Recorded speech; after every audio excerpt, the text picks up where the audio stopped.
The Bald-Headed Bistro in the Village Green, Cleveland. You're listening to Backfire with Steve Hickson on Whoop FM. Call 423-614-5553 to join in on the conversation. Now, back to Backfire. All right, we're back here at the studios live at the Village Green Town Center. Phone line's open if you want to give us a call right now. We were talking about during the break. In fact, during the break, I barely had time to get my coffee readjusted here, Daniel, our engineer here. We were talking about some kind of federal order John brought up, and they were in a little debate here on the sideline while we were on break about some of these general orders. Moving on along, let's talk about the Benghazi attack. What's going on right now with Hillary? She's still in the hospital, and her husband's come to visit, and you know, what's going on? What's the latest on the Benghazi attack? When you said the report's now out? The bipartisan report that had Republicans and Democrats on it was released, which gave a very detailed, very analytical view of what went wrong. There's some criticisms in there that are valid. Some of the myths that had been put out there are dispelled, and hopefully we're going to learn something from it. It's what should have happened. We should have allowed this process to go forward. So what was wrong in the administration? Let's talk about that. All right. Let me bring this up before we go any further. You know, General Schwarzkopf just passed away. Right. He was a great general. I think he's probably the last real general that we may ever have again. And when I say that, I'm talking about one with real military experience that has been to war and can make decisions based on facts, not based on politics. Now then, one of the things I want to say right now, and Franklin, I don't know if you'll agree or disagree with me on this, but with the budget cuts that are going on with the military right now, I think a real general would stand up and be just raising HELL about the cuts that they're wanting to make to the military.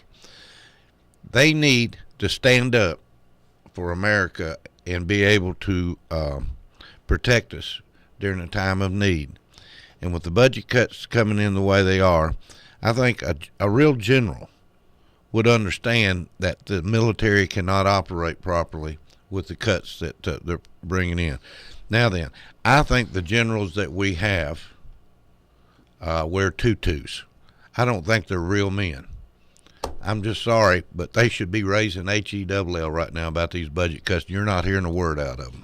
You mean the budget cuts that were part of the fiscal cliff? Budget cuts to the military, period. Well, but I mean, those Mr. didn't Obama. happen. Well, yeah, but the Democrats are proposing pretty large cuts to lots of different programs. We have a. The only program the president even said he'd cut was the military so far. Well, we have.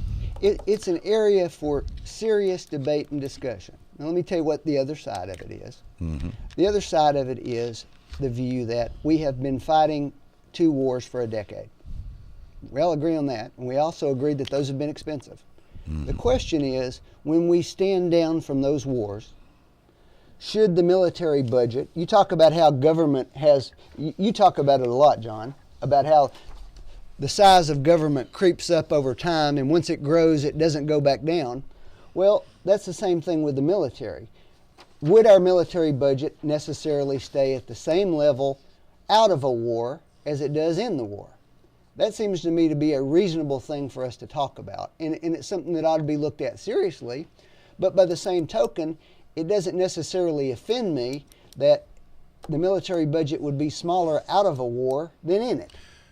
Franklin, does the Constitution specifically require protection of the American citizenry? Of course it does. Well, that's one of the problems here. You want to put the military in the same batch as things that the Supreme Court has sort of twisted the Constitution to say are rights. All of this stuff that's done under the General Welfare Clause, all of these social programs that have been pushed through, you want to equate them to the military. The military is actually constitutionally required. We have to protect our citizenry. That's really the only right that people have to expect from the president. And that's the only area that the president announced he would actually cut. I think that Steve's been in the military. That's right. And I think that, like almost everybody I've ever met who's been in the military, would tell you that there's scads and scads of waste in the Pentagon budget. Nobody's arguing Hold on waste. hold on a minute, okay? Why would we not look at those areas too? Why won't we look at the social programs first? Why not all of them? Well, but the problem is the president hasn't proposed any cuts except to the military. That's the only department he said he'd cut. Mm-hmm. When I was in the military, I went in during the middle of Vietnam, or probably more towards the end of Vietnam. I went in 70, I think. It's starting to wind down some. And I was lucky enough to be sent to Europe in the last minute. They had to replenish a few troops in Europe in the category I was based in. So I ended up going to Europe. And I used to think when I was over there, boy, this year was a waste of time, because we'd get up in the morning, make formation, go out and do our things. And then we were a mobile unit and had deuce and a half trucks. And basically our job was to go out and set up radio communications if we were in time of war, from one battalion to the next. Sure. And we'd go out on field problems periodically. Other than that, we'd work on our equipment, generators, this, that, and the other all the time. And I used to think, every day we'd go up there and crank generators and crank trucks and get ready to go. And I always thought it was a waste of time. But, after I thought about it later in life, we were over there because we still had Russia as a conflict. At that time, we were in Vietnam. We still had Russia as a conflict, some of these type of things.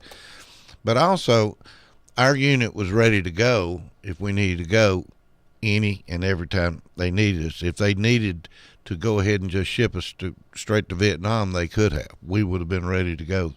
So I'm not sure that it's a waste. I think that I don't disagree with anything that you said, Steve.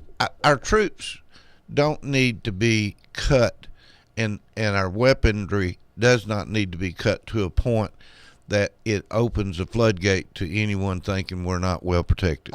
I think the question is, this becomes emotional for different communities, but I mean, we have lots of waste that's built into the military systemically. So, for example, we like to talk about combining government lots of times. Do you think there's any inefficiency in the fact that we have 3 separate branches of the military? We don't have centralized planning from them? Actually 4 branches. Mm-hmm. Well, technically the Marines are part of the Navy, technically. I think the right? Marines would be highly offended by that. Yeah. No, they're attached to the Navy. But I mean, there's inefficiency there. We'll ask Scott Canavas. I mean, we have. Well, that's a Scott Canavas. He was a Navy guy. He wishes he'd been a Marine. No, I appreciate. He served too, and all of our armed forces should be saluted for that. I'm just saying, the idea that there's not some savings to be had there. Do we have more military bases than we need? There's probably a good argument about that. We've tried many times. The actual military has tried to shut down many of the bases that they have, and they got objection from members of Congress who are trying to protect jobs in their district and military suppliers in their district. There's clearly some cost savings that can be had there. Well, I think we ought to start cost savings in government, period, before we get. I think the military, to be perfectly honest, ought to be the last department that we start cutting. Yeah. Because that is the most crucial thing to the Americans, to protect their security. Mm-hmm.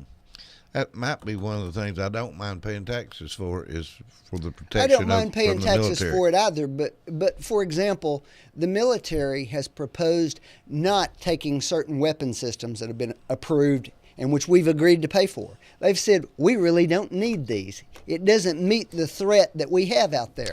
So Well- what happens though? Congress won't allow them to not make those decisions. But Franklin, the problem with that is the military is full of politics, just like any other government. I want to go entity. back to my comments about General Schwarzkopf and the generals that are running our country right now in the military. Well, the problem is the Congress running our military. That's right. 40 years ago, most of the members of Congress, especially the ones that sat on armed services, they were former military people. They had served. Almost nobody in Congress has served anymore. And worse than that, they're sticking their nose in the military's business much more than they used to. So you've got non-military people that have never served, and they're telling the military what they will or won't do. And now you've got the generals that, unfortunately, sort of like the problems General Patton had, they're being expected to play politics. That's right. Let's take a call. Go ahead, caller. You're live. Hello.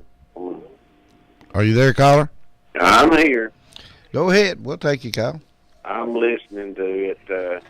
I just wanted to pass this along the time, and Franklin's having a hard time. He's struggling there with you two Republicans. I can hear that. But anyway, just to briefly let you know about these things, the cost cutting in the military, what they need to do is that they need to cut the cost by taking the civilians out of the military and not, as John said, not let them run the military.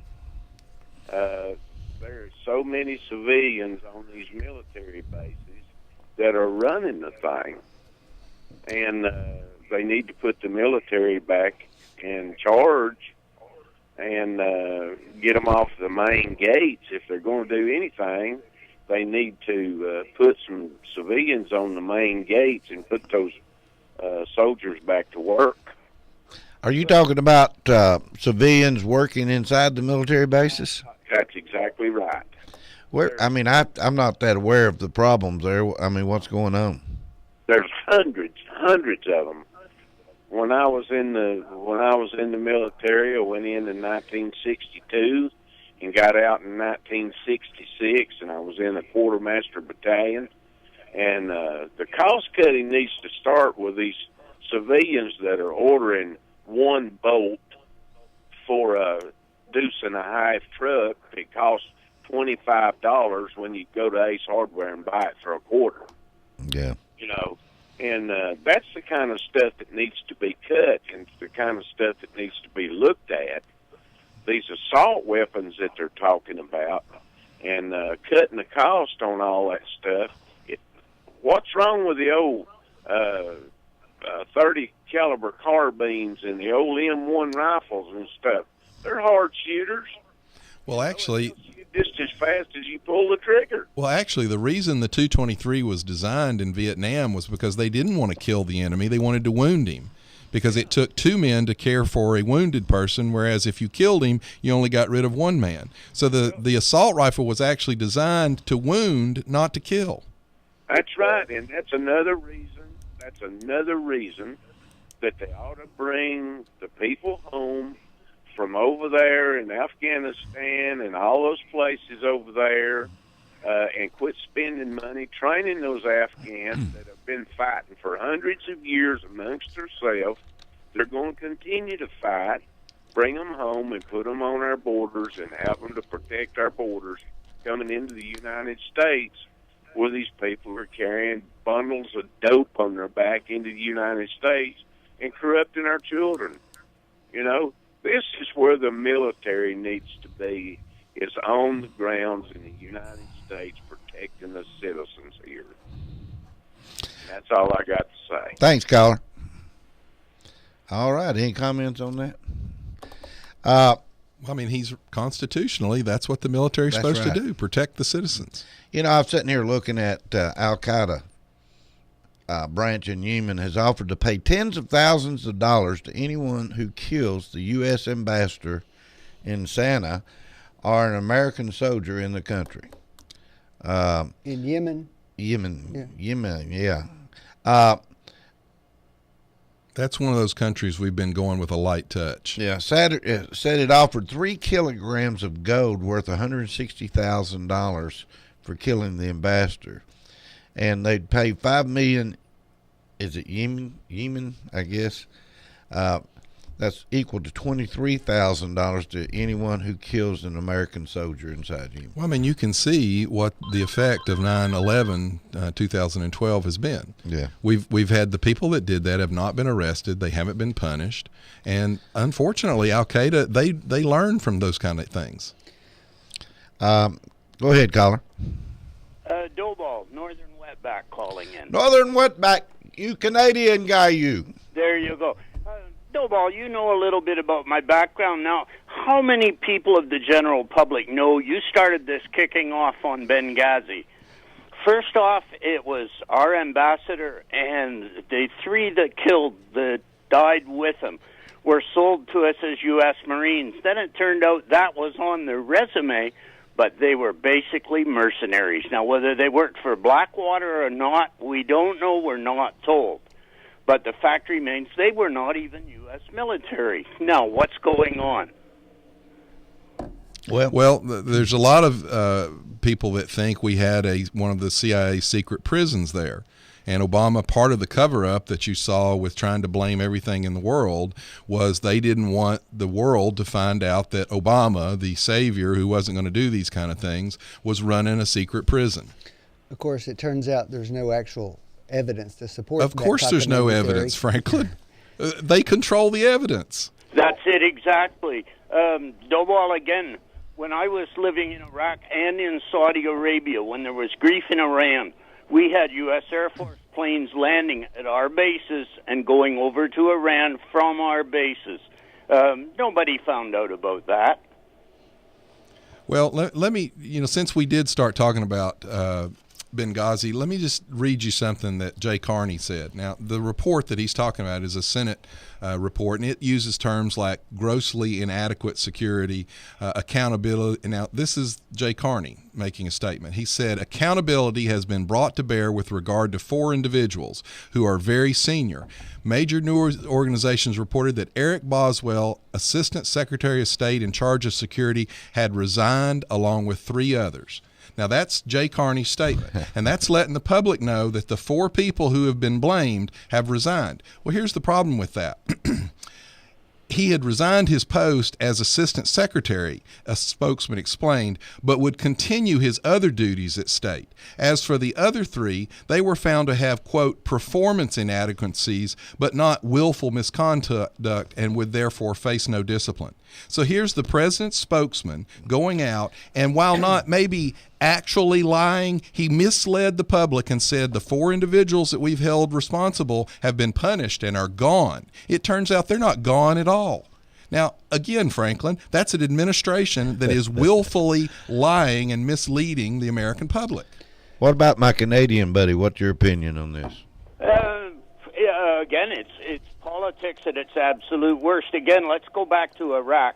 I was chief inspector at the Basra plant when the Iranians snuck across and blew up our plant, killed a bunch of our people. Again, nobody found out about it here. This was kept quiet. I've got friends that are still buried under the tennis court at that plant.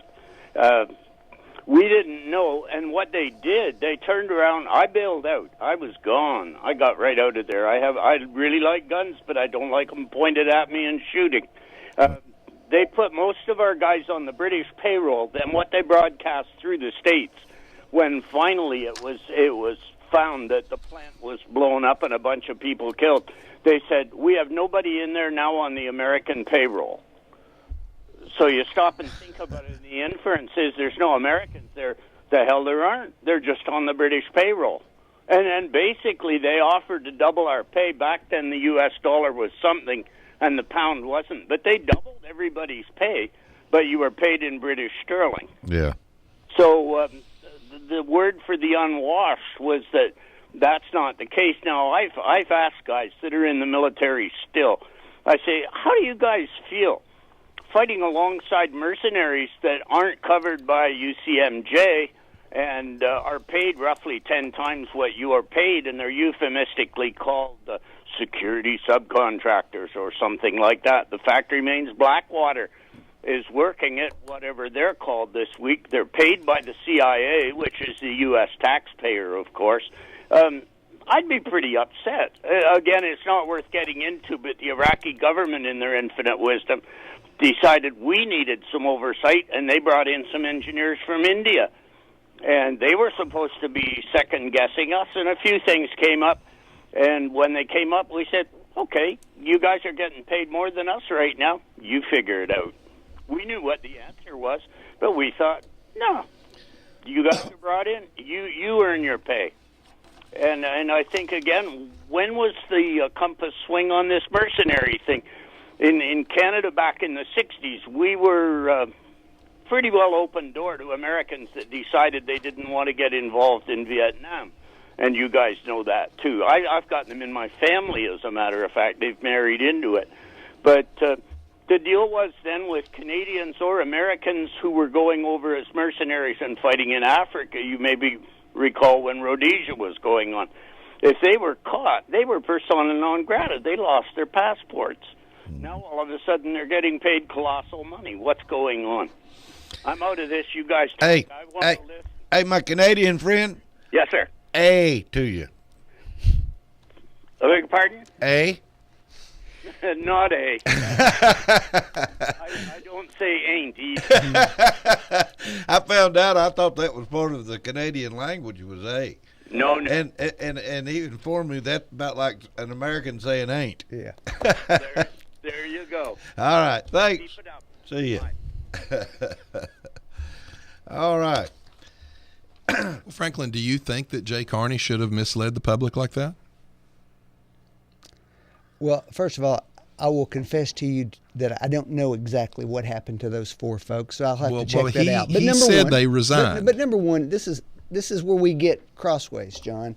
You know, for 2 months, I said we needed to have a serious investigation of Benghazi and see what the facts are. Now, we've got this report that comes out, and nobody actually wants to talk about the report now, about what's in it. Now, there's some real criticisms of the Obama administration in it, and I think that's fair. I don't think anybody can depend on what it says. But here's my problem, Franklin. It's done by Republicans and Democrats. Jay Carney did talk about it, and what he said was the 4 people that were named have been basically are gone. And it turns out that effectively was a lie. So in other words, you no longer want to talk about what actually went wrong in Benghazi. No, I am more. You only want to talk about what somebody said about what went wrong. I am more than happy to talk about what went wrong. But my point is, here's the administration lying to the public again.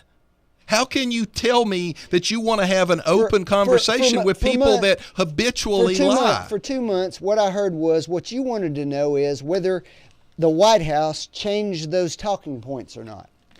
Well, This we report, now we have don't an know analysis anything on that. about that. Yes, we do. This That was report in the has report. nothing to do with that. The report talks about that. No, it doesn't, Franklin. What it talks about is it talks about the information they had on the ground. It doesn't talks talk. about that. Matter of fact, everything that Susan Rice said, this report says is basically wrong. This report says that the White House knew that day that all the agencies were labeling it a terrorist attack. What it talks about is the process by which these talking points were created and how they were issued, and all the different government agencies whose input went into creating them, and also what the White House's role with that is. And it turns out the White House requested one change in the talking points, just one. They asked that it not be referred to as a consulate, that it be referred to as a mission, which has some diplomatic. That's the sole change made by the White House in those statements that were released on a non-classified basis. Let me read you a quote from the report. There was never any doubt among key officials that the attack in Benghazi was an act of terrorism. For example, 2 emails from the State Department Diplomatic Security Operations Center on the day of the attack, September 11th, and the day after, September 12th, characterized the attack as an initial terrorism incident and a terrorist event. Okay. Yet the president appeared on 60 Minutes and said it was too early to know. Now, he was given that report the day of the attack and the day after. And then on the 18th, he said extremists and terrorists used this as an excuse to attack the variety of embassies. And as we now know, John, there was a lot going on here in the background in terms I thought of a YouTube Franklin, started. I thought a YouTube started the problem. in terms of what was classified and not classified at that point. And so the president made a very guarded statement that didn't have anything really Actually, he misleading in said it. it had all kinds of misleading stuff in it, Franklin. We have a CIA-operated facility there, John. You can't just go on and start talking about that. I didn't say that, Franklin, but you don't go on and say it was caused by a video when the day of the attack. He didn't say that. He did too. He did not, John. He did too. No, he did not. Yes, he did. You cannot find a single place where this All right, president said let's talk that. about. Let's talk All right, about. here's his what he folks. said. Let's He talk said about all the extremists and spokespeople terrorists. that work for him. Franklin, this is his Did they words. mention it? Extremists and terrorists use this video as an excuse to attack a variety of our embassies, including the consulate in Libya. Those are his words on the 18th. That's 6 days after he was told it was a terrorist attack. So you Okay. explain that to me. And the day after, he said it was an act of terror. Didn't No, he said no act of terror will dissuade us. He did not say Benghazi referring was to Benghazi. No, he was referring to our entire history of America. You all are you're playing the definition of is, which Bill Clinton made, I guess, useful in politics. But this is all semantics.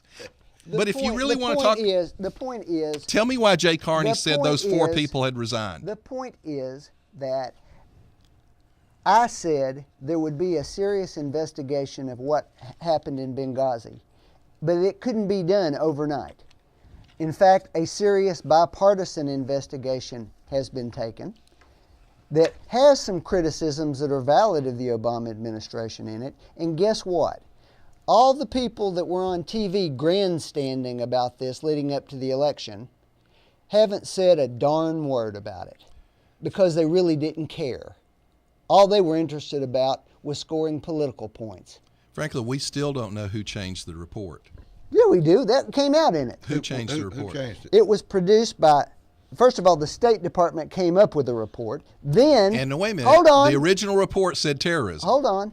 The FBI requested a change in that language, and then it went to the White House, and they requested an additional word to be Who changed. struck the word terrorism from it? That was requested by the FBI, according to the report. Which he appoints the director of the I'm FBI. not saying the president's not responsible for the decisions made by people under him. Well, here's- but that's a different question, John. Well, I started out with that question, Franklin. The responsibility, Jay Carney said the 4 people named in this report were gone. It turns out they're not gone.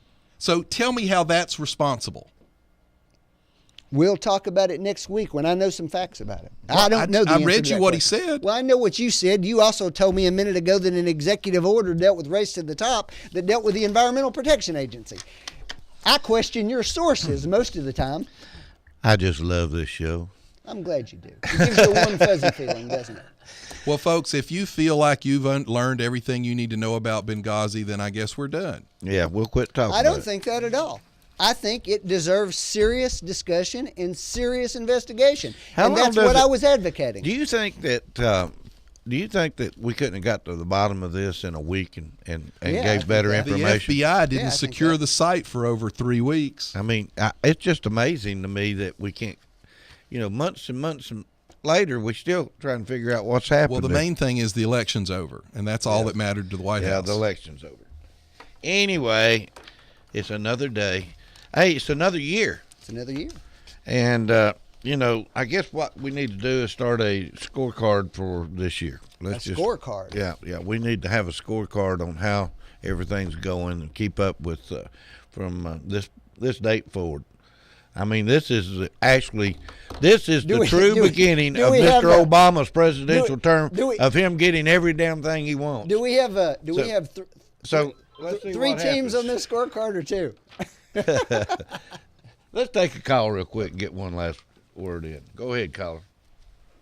Well, Yes, sir. I want you to ask.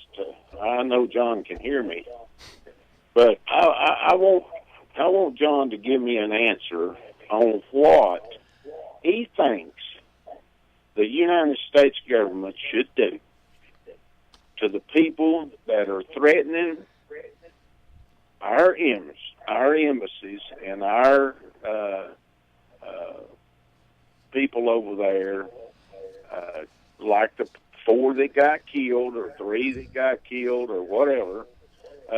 What do you think that the United States government should do to those people over there that are threatening our representatives in these other countries, that like Al Qaeda, or whatever you want to call them.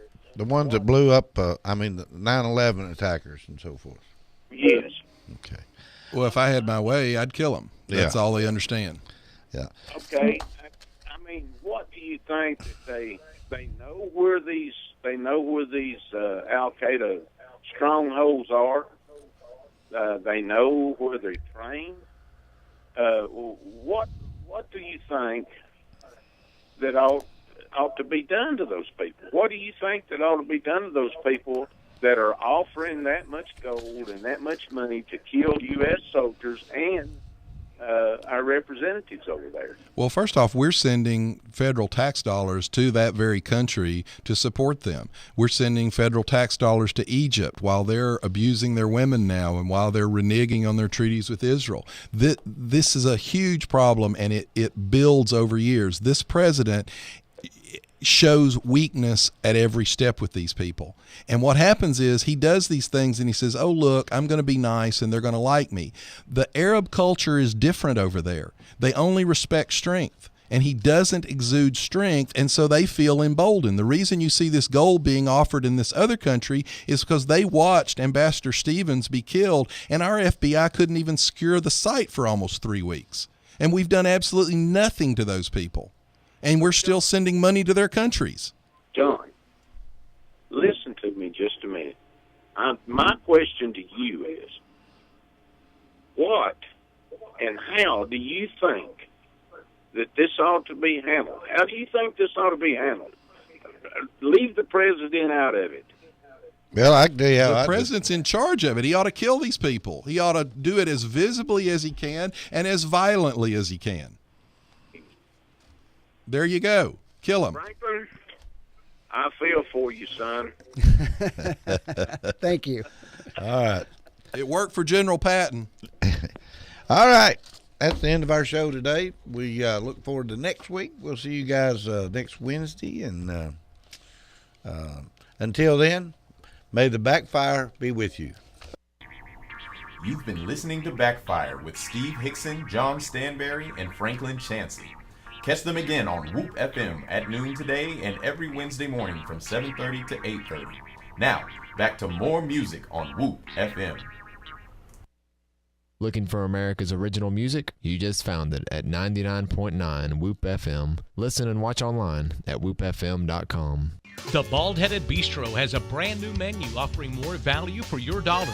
The Bald-Headed Bistro, Western fine dining in the heart of the South. The best bar and happy hour in town. The Bald-Headed Bistro in the Village Green, Cleveland.